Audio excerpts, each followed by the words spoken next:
I'm author and athlete Brad Kearns. Welcome to the B.rad podcast, where we explore ways to pursue peak performance with passion throughout life. Visit bradkearns.com for great resources on healthy eating, exercise, and lifestyle. And here we go with the show. In this 6-month experiment, I've consumed significantly more calories than my historical pattern, which was characterized by not eating much until midday. I weigh the same, and perhaps have even improved my body composition with more muscle mass and reduction in body fat from previous years. And in terms of like that being my go-to treat, there's only so much dark chocolate you can enjoy, and so my intake is reasonable and somewhat regulated or restrained by the fact that that's my single favorite treat, and I don't have 7 other types of indulgences, if you will, that are in my daily diet. I've just kind of shut out any intake of processed foods or sweets or treats in favor of dark chocolate.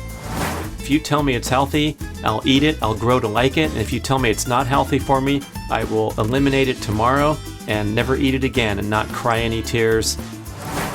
Okay, had a few questions come in asking me about what my daily dietary pattern looks like.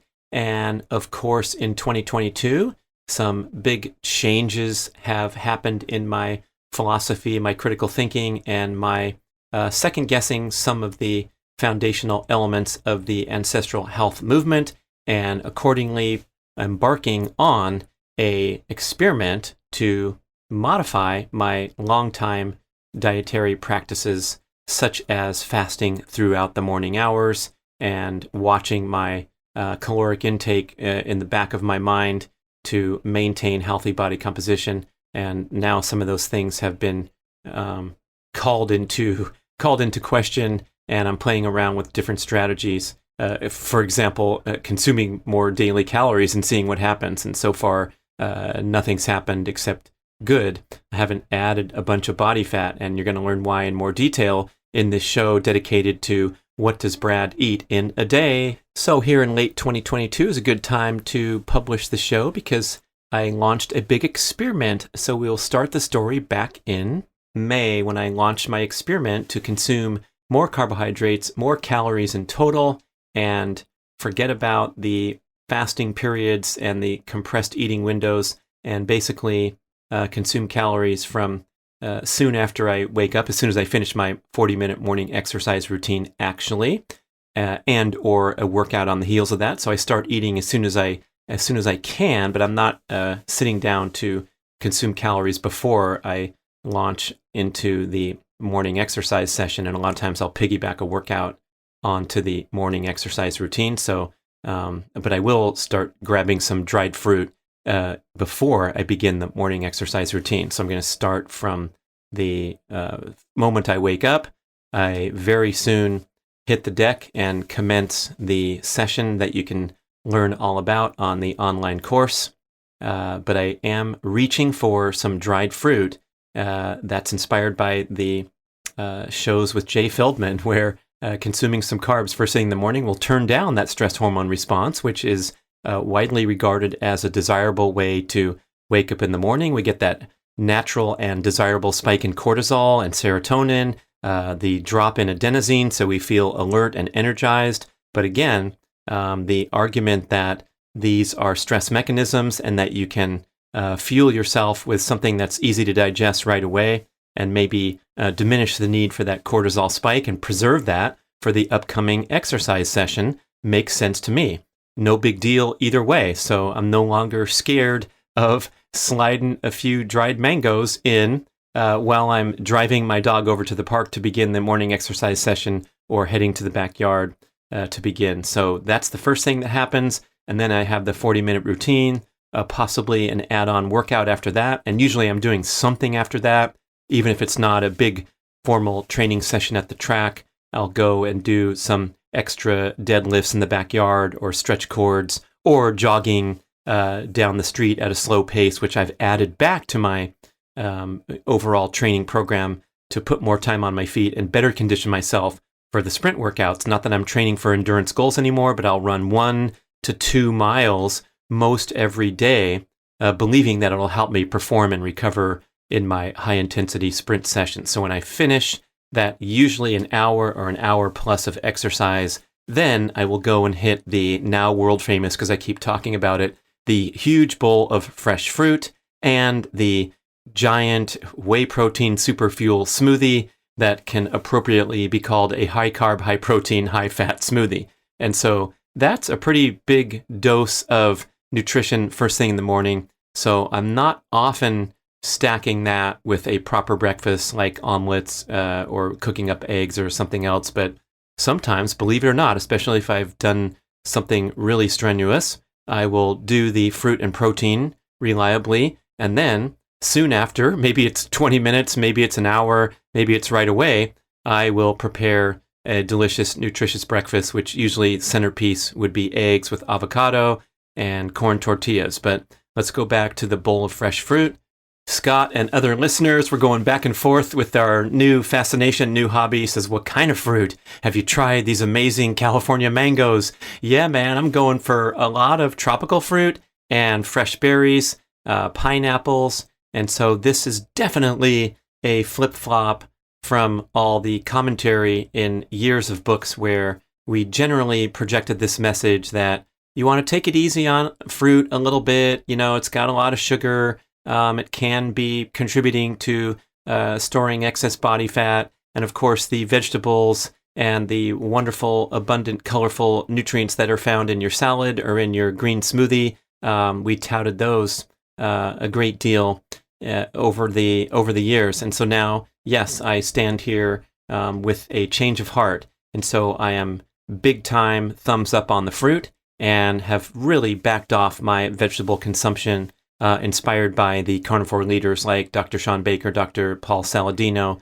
Not that I would contend or put myself in the category of high plant sensitivity, but I would say I have mild sensitivity that can get severe when I do stuff like my previously mentioned green smoothie experiment from years past. This is probably 3 years ago now, where I was on this kick inspired by Dr. Rhonda Patrick's viral YouTube video and the amazing concentration of nutrition that you can get when you throw previously frozen kale, spinach, carrots, beets, celery into the blender and blend it up and have this wonderful morning green smoothie. But I also got a huge dose of plant toxins in raw form, which is the most severe in terms of sensitivity. And I would reliably experience a bloated abdomen for many hours after this morning green smoothie. Fortunately, I was only dedicated to this experiment for, maybe 6 months or maybe longer on and off. But I started to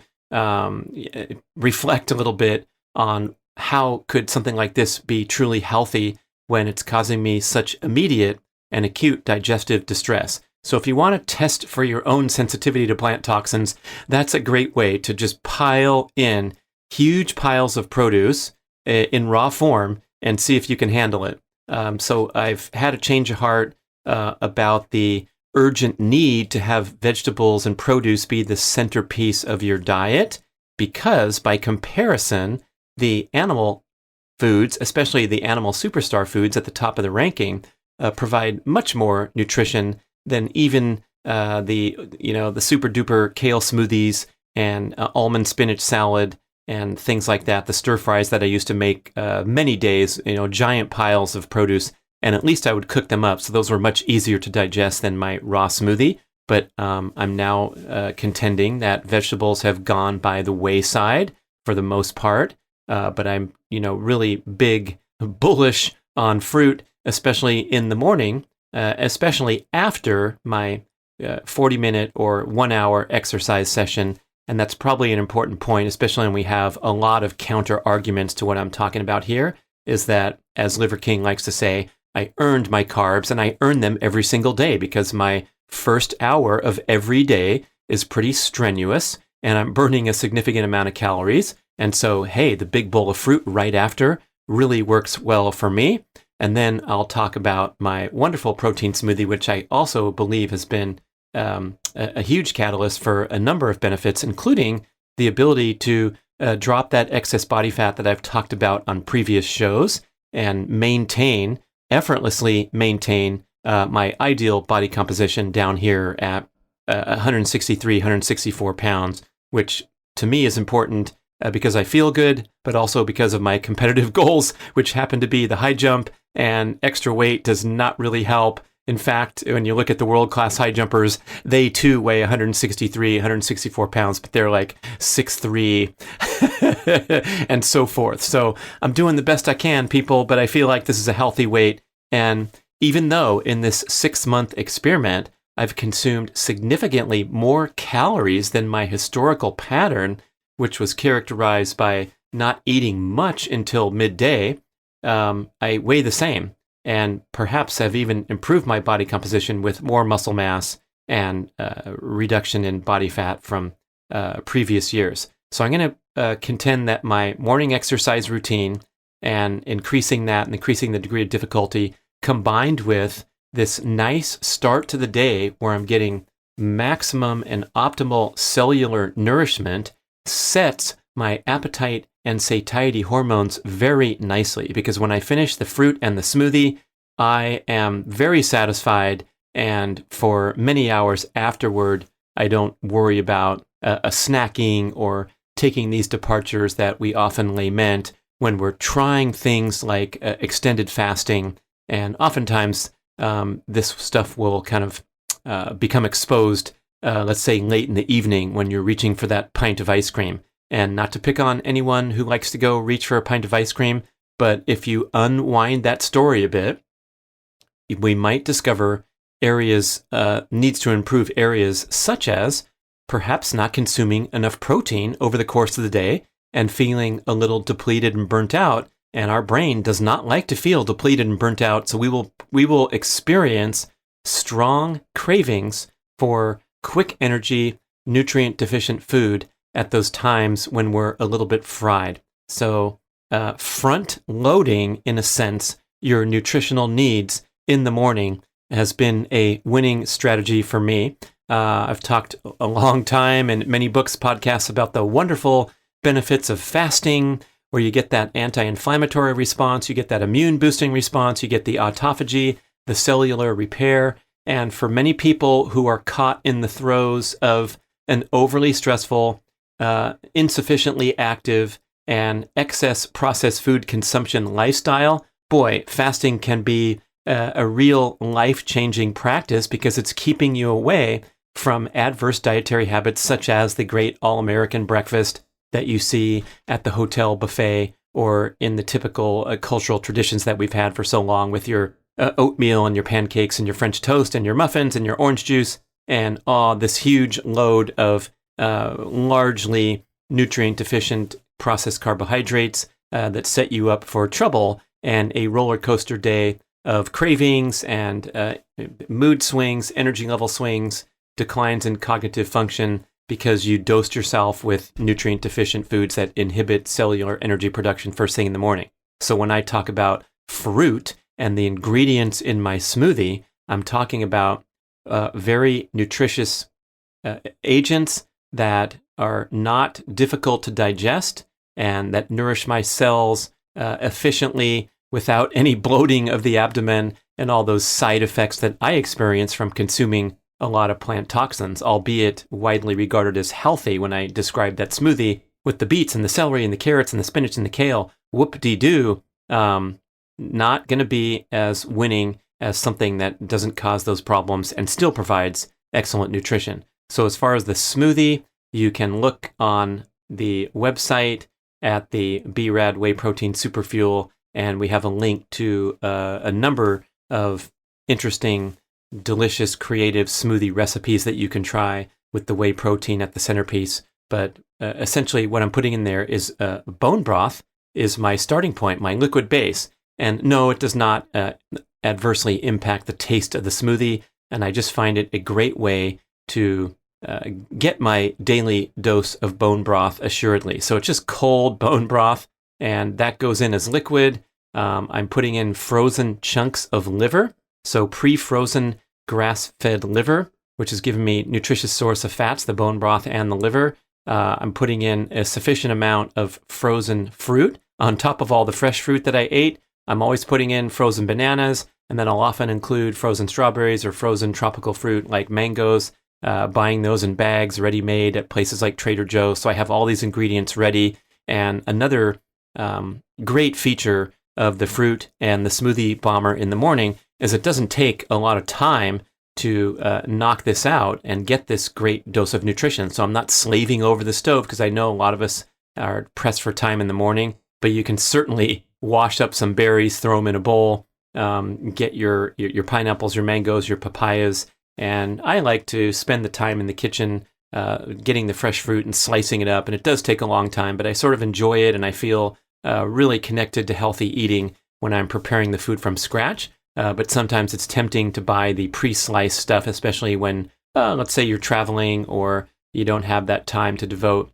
You spend a little bit more, and you got your pineapple all sliced up. And yes, those guys do a better job than I do keeping the pulp out of there and stuff like that. So whatever you can do to get that fresh fruit in, not a time-consuming effort in the morning. And same with the smoothie when the ingredients are all ready. And I actually store my smoothie ingredients in a shopping bag and carry it into the kitchen every day, because there's so many of them. I just want to keep them in one place. We don't have the shelf space, so it's just like, here comes the delivery boy, and he's got time to make the smoothie. So I have the bone broth, I have the liver chunks, I have the frozen fruit, and then I have 2 to 3 scoops of the whey protein super fuel. My slogan on the bag says a scoop a day is the way. Hey, but I know I pay less than you for the product, but this is the very best source of grass-fed whey protein isolate that you will find anywhere in the world. It comes direct from cattle grazing on small family farms in Wisconsin. And the product is so fresh and pure that it is considered a food-grade product as opposed to a supplement with a supplement containing a bunch of extra ingredients. And this whey is made in a single day by artisan cheesemakers, generational family businesses, because when you make cheese fresh, whey happens to be a byproduct. They used to actually throw the whey in the garbage, discard it, until scientists realized, I think this is 100 years ago or something, that it was a really great source of protein. In fact, the single best source of protein by far in the supplement world. So I have this great source of whey protein, and I'm certainly not concerned with consuming too much protein in a day. And the great leaders that you can hear from, like Dr. Peter Attia, Dr. Andrew Huberman, Dr. Gabrielle Lyon, and their respective podcasts are talking about how important it is for health, vitality, longevity, appetite control, weight control, to get sufficient protein every day. I should mention Dr. Ted Naiman in there too, in his great book that he wrote with William Shufelt called the PE diet. That's protein to energy ratio. And the argument there, the protein lever theory, or the PE ratio idea, is that we have strongly wired appetite mechanisms that will drive us to consume sufficient protein, and we will consume calories until we get this deeply wired need for protein met. So if you have a lot of potato chips and ice cream in your diet, which are respectively infinitesimal amounts of protein, you're going to be wanting to consume the entire pint, and it's a futile attempt to get your protein needs met from that deepest biological drive, that hard wiring, through processed foods that your brain does not know is not going to be the way to do it. So again, if you front load with, in my case, 2 to 3 scoops of protein, so I'm talking about up to 50 grams if I'm doing 3 scoops. I also have the creatine in there as well. I feel like that's, a strong vote in favor of my performance, my recovery, and my maintenance of lean muscle mass throughout life. What else goes in there? Probably 18 to 24 ancestral supplement capsules. So the MOFO product, male optimization formula with organs, at least 6 capsules a day of those. And then I'm often including other of my favorites, things like blood vitality, prostate, beef organs, beef liver, and the many other great supplements. And it'll help increase your intake of organ foods when you're not out there devotedly slicing up heart and having that for lunch, and making sure that you get ample intake. So I have the frozen liver chunks as well as what's in the supplement capsules. So I'm getting some good nutrition in the form of organs. I'll put some glutamine in there, which is good for gut health. And then at any one time, I'm experimenting with maybe another half dozen different supplements. And so that will all go into the blender so that I don't have to painstakingly take the capsules one by one. Maybe I'll add some cinnamon for flavor because the liver can make it pretty strong, but with a sufficient amount of fruit and things like cinnamon, you're going to get a pleasant tasting smoothie. Sometimes I put coconut flakes in there for a little more texture. And if I have some good pastured eggs, especially fresh from local farms, I'll put 3 egg yolks in there and get additional nutritional benefits. I told you it was a super fuel smoothie. So that is my morning. And then as the hours go on and I'm getting into the busy day at work, guess what's nearby? That's right, dark chocolate. And I am one of the world's foremost connoisseurs. I love this stuff. And so I will be nibbling on those squares throughout the day. And of course, we're not supposed to snack and all these good things. But, I just find myself enjoying a square here and there. And I feel like it has good nutritional benefits. I don't have a problem digesting dark chocolate, although Paul Saladino might scold me because chocolate's in that category. The cacao bean could have potential issues, but there's so many nutritional benefits. I've talked about at length on my shows devoted to dark chocolate with guests like Terea Rodriguez and also Sean Askinosie. So, boy, in terms of like that being my go-to treat, there's only so much dark chocolate you can enjoy. And so my intake is reasonable and somewhat regulated or restrained by the fact that that's my single favorite treat. And I don't have 7 other types of indulgences, if you will, that are in my daily diet. I've just kind of shut out any intake of processed foods or sweets or treats in favor of dark chocolate. So that keeps me honest there with the potential consumption of nutrient-deficient processed foods that would count in the sweet category. But definitely open season on the dark chocolate. So that would take us to midday, or at some point I will make the effort to prepare a proper meal. And whether we call it lunch or dinner, it usually involves the same go-to favorite foods, and a lot of that can be found in my Butcher Box shipment every month. I'm now also ordering from wildideabuffalo.com because the red meat being at the top ranking, and then the less mass-produced types of red meat, like lamb and buffalo, could possibly, arguably be ranked as the very best food that you can eat in the world. They taste fantastic. Butcher Box now offers ground bison as well. So I'm getting in a lot of steak, a lot of ground beef.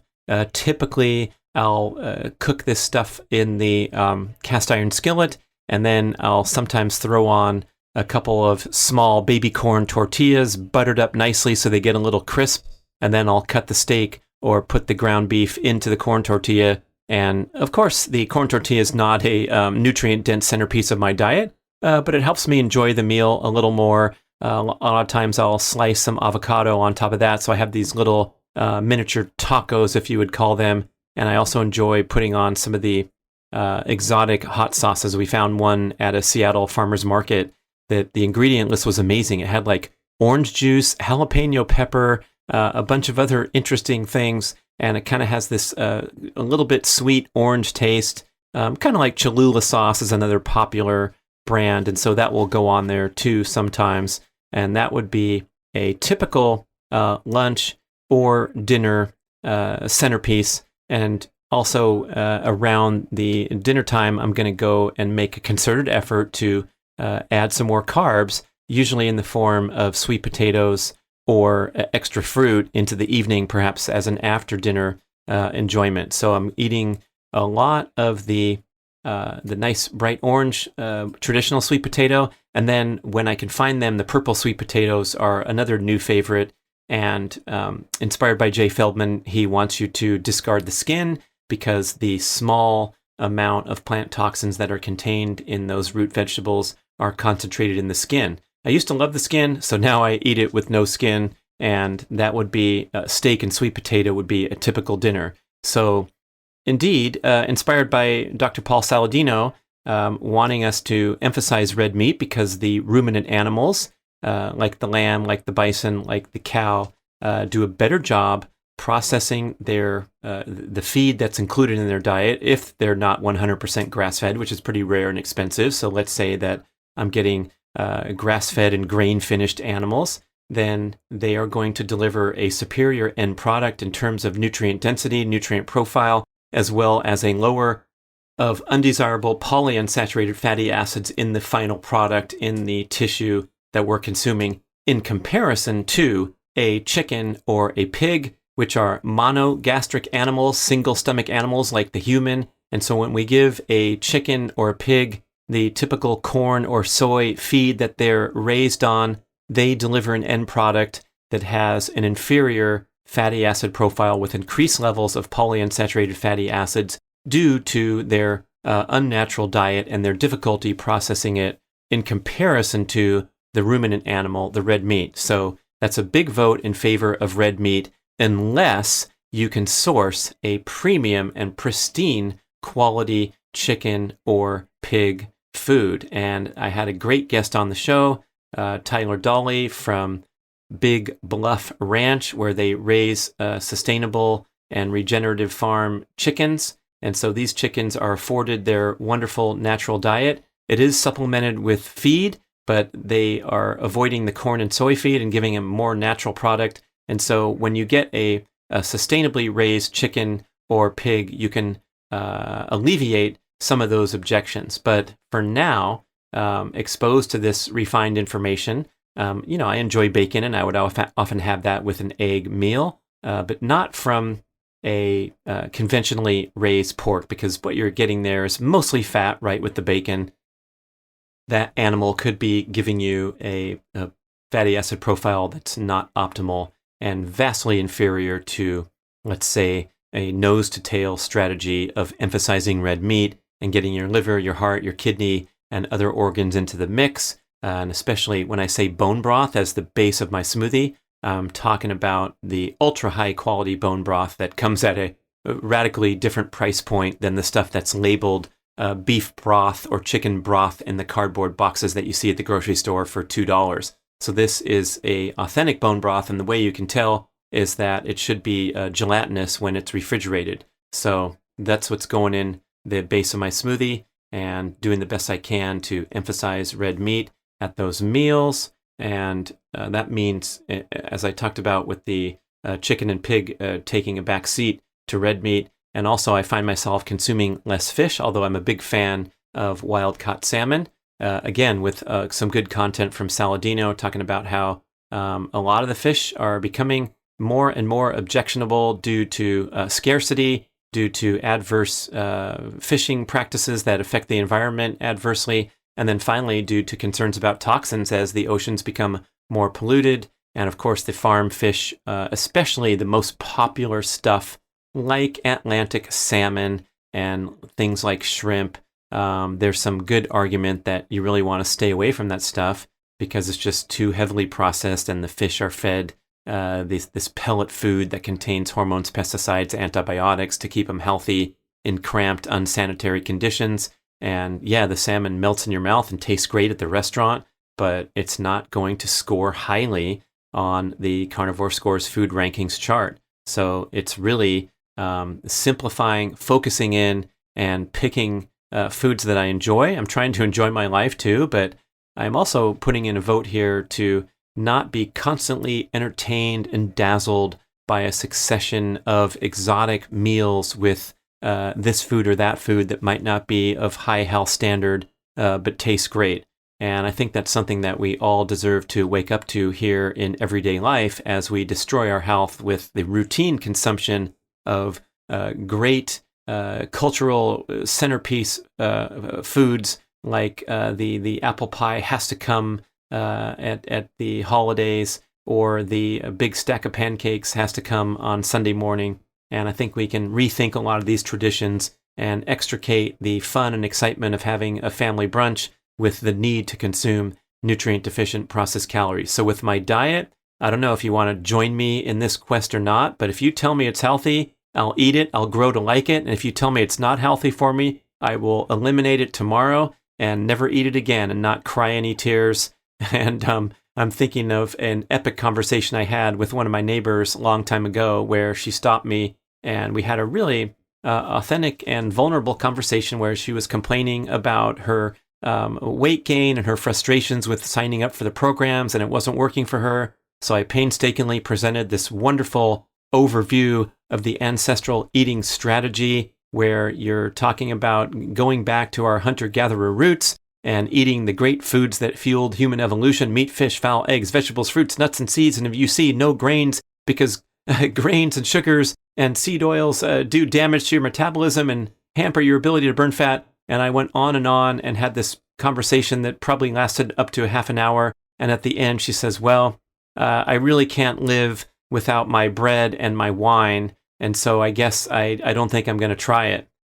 And I had an amazing awakening that day to realize that my breath and my energy are so precious that I really need to preserve my enthusiasm and my willingness to help you transform your life to people who are willing to listen and open-minded. And I think I probably jumped the gun there when we started talking a little bit about diet and weight loss frustration and went all out and floored the gas pedal. So fortunately, with a podcast, you're either listening right now, and if you're not listening, then you're not hearing this. But if you're listening, thank you so much for joining me and being open-minded and receptive to this information that I'm presenting. It's a compilation from, hours and hours of study and listening to podcasts and talking to the world's leading experts. So I believe strongly that I'm conveying really helpful and useful information, but not if you're not receptive to it and you think it's baloney, then, go on with your life and we'll part ways and still be friends. Okay, that was my neighborly encounter, life-changing encounter. So for now, I'll stick to podcasting, or hey, you want to send me an email or hit me up next time you see me in an airport. We will get into it if you are ready to go and take off and rise up to the next level of healthy living. Thank you so much for listening. We love to hear from you. We answer and take very seriously all feedback, comments, questions. So go ahead and email podcast@bradventures.com. Dun, dun, dun, dun, dun, dun. Thank you for listening to the show. I love sharing the experience with you and greatly appreciate your support. Please email podcast@bradventures.com with feedback, suggestions, and questions for the Q&A shows. Subscribe to our email list at bradkearns.com for a weekly blast about the published episodes and a wonderful bi-monthly newsletter edition with informative articles and practical tips for all aspects of healthy living. You can also download several awesome free ebooks when you subscribe to the email list. And if you could go to the trouble to leave a 5 or 5-star review with Apple Podcasts or wherever else you listen to the shows, that would be super incredibly awesome. It helps raise the profile of the B.rad podcast and attract new listeners. And did you know that you can share a show with a friend or loved one by just hitting a few buttons in your player and firing off a text message? My awesome podcast player called Overcast allows you to actually record a soundbite excerpt from the episode you're listening to and fire it off with a quick text message. Thank you so much for spreading the word. And remember, be rad.